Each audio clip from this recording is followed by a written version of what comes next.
Esse programa não é recomendado para menores de 16 anos.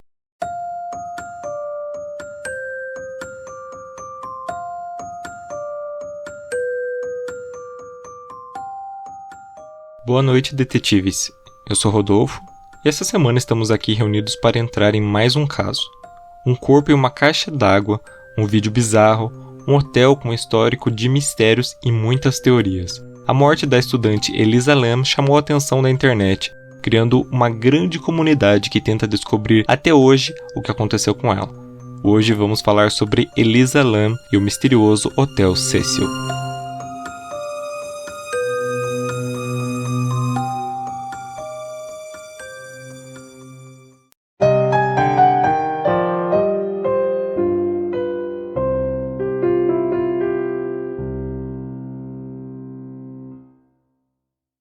Elisa Lam nasceu em 30 de abril de 1991 em Vancouver, no Canadá. Ela era filha de David e Hina Lam. Eles eram imigrantes de Hong Kong que tinham um restaurante na cidade de Burnaby.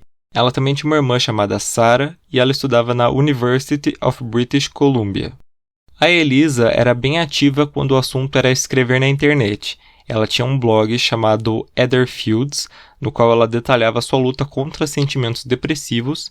Ela também gostava de compartilhar citações, como uma do autor Chuck Palahniuk, que dizia: "Você sempre é assombrado pela ideia de que está desperdiçando a sua vida."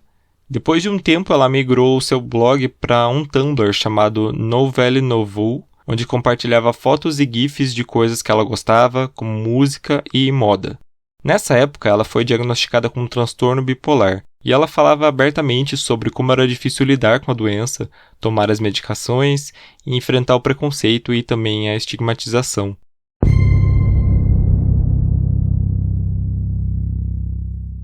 Em janeiro de 2013, a Elisa decidiu viajar sozinha para a Califórnia. Inicialmente, os seus pais foram contra, mas concordaram com a condição de que ela ligasse todos os dias. Ela chegou em San Diego de trem e pretendia viajar pelas maiores cidades do estado, sendo seu destino final a cidade de Santa Cruz. A Elisa parou em Los Angeles e se hospedou no Stand on Main, localizado no centro da cidade. Esse hotel ocupava alguns andares do prédio do Hotel Cecil, um hotel antigo famoso na cidade por causa dos assassinatos e suicídios cometidos no local. Ou seja, era um hotel dentro do hotel, mais ou menos. O Stand on Main foi criado numa tentativa do próprio Cecil de atrair mochileiros para ocupar quartos com rotatividade alta, enquanto os outros andares eram destinados a pessoas que moravam no hotel. Embora os dois tivessem lobbies e entradas diferentes, tanto o Cecil quanto o Stand on Main tinham elevadores compartilhados. Após 3 dias da sua estadia, a Elisa foi transferida de um quarto compartilhado para um quarto privativo no mesmo andar. Segundo a gerente do hotel, a Amy Price, isso se deu depois que os hóspedes que compartilhavam o quarto com ela reclamaram de, abre aspas, comportamentos estranhos da jovem. O dia da troca de quarto foi o último dia que ela foi vista pelos funcionários do hotel. Em 1º de fevereiro de 2013, era o dia que ela deveria sair do Cecil e partir para Santa Cruz. Seus pais não receberam a ligação cotidiana dela, ficaram preocupados com a situação e decidiram chamar a polícia.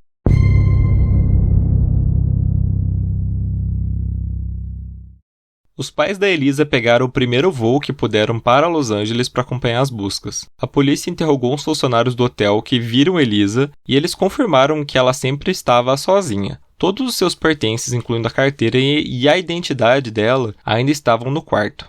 Uma das últimas pessoas que viram ela com vida foi a Kate Orphan, que era gerente de uma livraria que a Elisa frequentou enquanto ela estava hospedada em Los Angeles, e ela disse que a jovem estava muito animada em levar vários livros de presente para a família e também estava preocupada se eles iam pesar muito na mala dela. A polícia vasculhou o hotel, porém não encontrou ela, mesmo utilizando cães farejadores que, segundo os oficiais, não conseguiram detectar nem o cheiro dela. Essa primeira busca não foi tão profunda, porque a polícia não revistou todos os cômodos. Segundo o sargento Rudy Lopes, eles só poderiam fazer isso se tivessem uma causa provável para acreditar que algum crime tinha sido cometido. Em 6 de fevereiro, uma semana depois que a Elisa desapareceu, a polícia de Los Angeles decidiu chamar a ajuda federal para continuar as buscas. Também foram espalhados cartazes com a foto dela. E nesse ponto, o caso chamou a atenção da TV, que começou a noticiar o desaparecimento e também um vídeo muito estranho.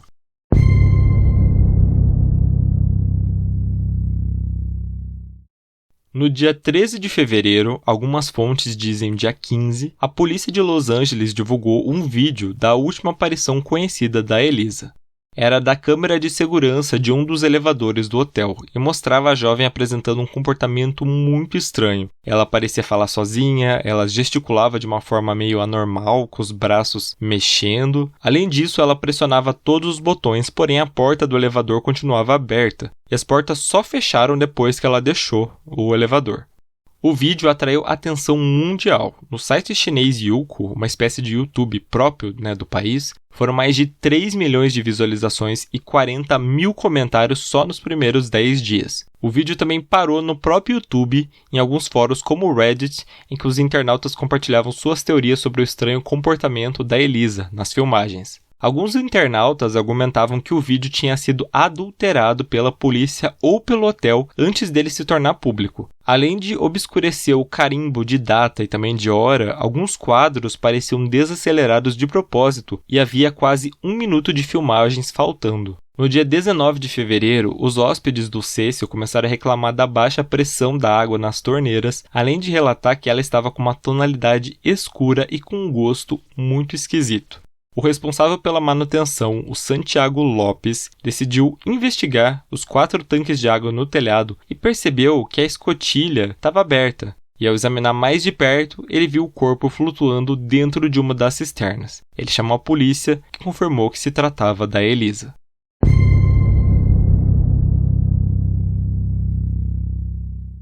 O relatório da autópsia concluiu a morte como um acidente, já que não havia nenhum trauma, corte, abuso sexual ou marcas de luta pelo corpo. A causa da morte foi afogamento e o transtorno bipolar foi descrito como um fator significativo. Segundo pesquisas, até 60% dos pacientes bipolares tentam um suicídio pelo menos uma vez na vida. Quando ela foi encontrada, ela estava nua e as roupas que ela estava usando no vídeo do elevador estavam flutuando na água. O relógio e a chave do quarto também foram encontrados com ela. Os testes toxicológicos mostraram traços dos medicamentos que ela tomava, além de um remédio para gripe e um anti-inflamatório. A concentração de seus medicamentos mostrava que ela estava submedicada, ou seja, ela havia parado de tomar os seus medicamentos recentemente. Também foi encontrada uma pequena quantidade de álcool, cerca de 0,02%, mais nenhuma outra droga. Apesar do corpo, a polícia ainda estava sem respostas, Como que a Elisa teria chegado até o telhado? O acesso do telhado é restrito e só poderia ser feito por saídas de incêndio nas laterais do prédio ou por uma porta trancada no telhado com alarme que dispara quando é aberta. Em setembro de 2013, os pais da Elisa processaram o hotel alegando negligência que levou à morte da sua filha. Segundo eles, a propriedade não era segura para os hóspedes e os funcionários e operadores tinham o dever de inspecionar e procurar perigos no hotel que apresentassem um risco para os hóspedes. O hotel argumentou que não poderia ter previsto que a Elisa entraria no tanque de água e que nenhuma responsabilidade poderia ser atribuída porque não se sabia como que ela tinha chegado lá. Esse processo acabou arquivado em 2015.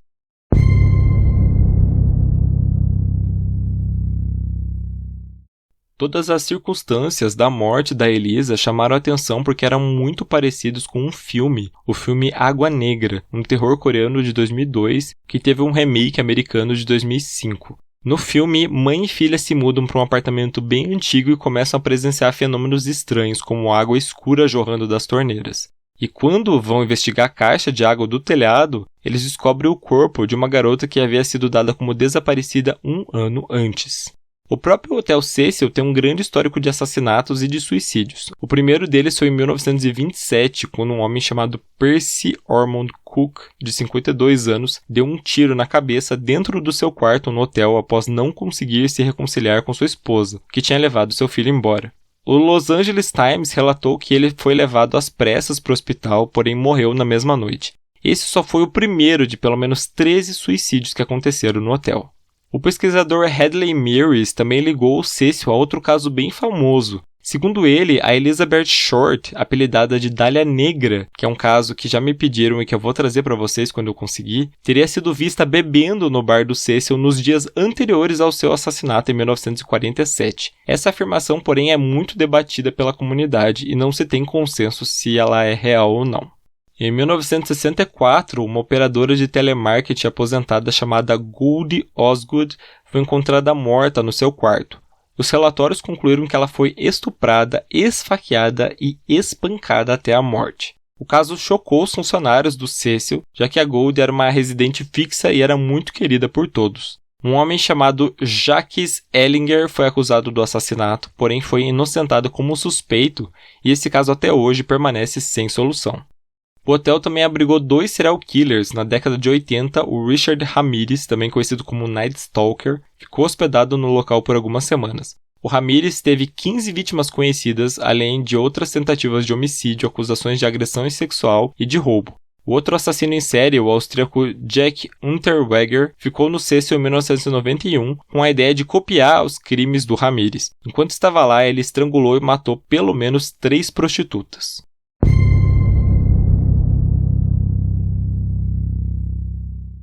O caso da Elisa Lam tem sido usado como inspiração para diversos trabalhos na TV. Por exemplo, na série Castle, o episódio Watershed mostra os personagens investigando a morte de uma jovem encontrada no tanque de água do Hotel Cedric. Já na série How to Get Away with Murder, a primeira temporada aborda o caso de uma garota desaparecida que foi encontrada na caixa d'água depois que um funcionário da manutenção é chamado para resolver um problema de falta de pressão da água no local. O Hotel Cecil mesmo foi inspiração para a 5ª temporada de American Horror Story, que traz toda uma trama sobre um hotel e tudo mais. Eu sinceramente não curto essa temporada, mas é interessante ver no que foi baseada.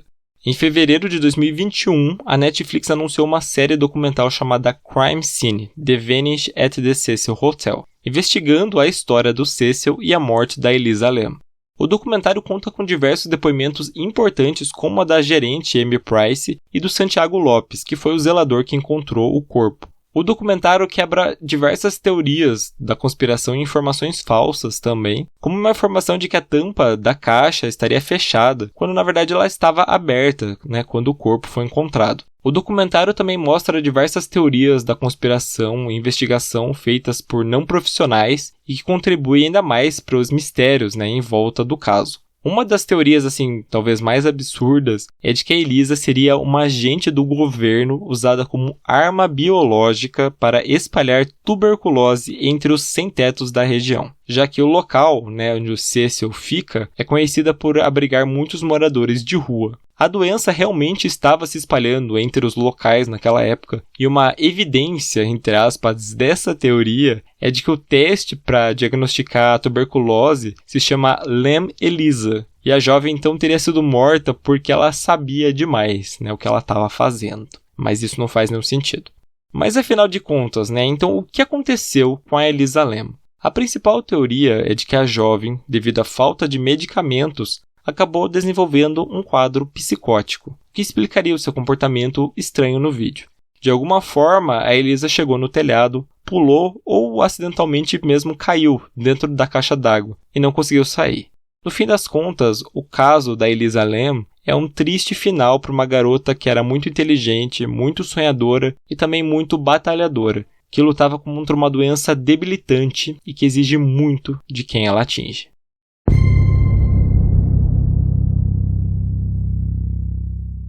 Detetives, esse foi o caso de hoje. Todas as fontes utilizadas para a composição dessa pauta vão estar na descrição. Se você gostou do nosso trabalho, você pode ajudar o podcast a crescer seguindo a gente nas redes sociais, através do Twitter e do Instagram, @podcastcdd. É também por lá que vocês podem mandar sugestões de casos para a gente, tá? Você também pode entrar no nosso site, o www.podcastcdd.com.br, para ter acesso à versão escrita dessa pauta e ver algumas imagens referentes ao caso. E se você puder, você também pode contribuir nos ajudando financeiramente através da plataforma apoia.se/podcastcdd a partir de R$1 por mês. Ou se preferir, você pode doar qualquer valor através do Pix pela chave podcastcdd@gmail.com. Então a nossa reunião fica por aqui. Nos vemos na semana que vem.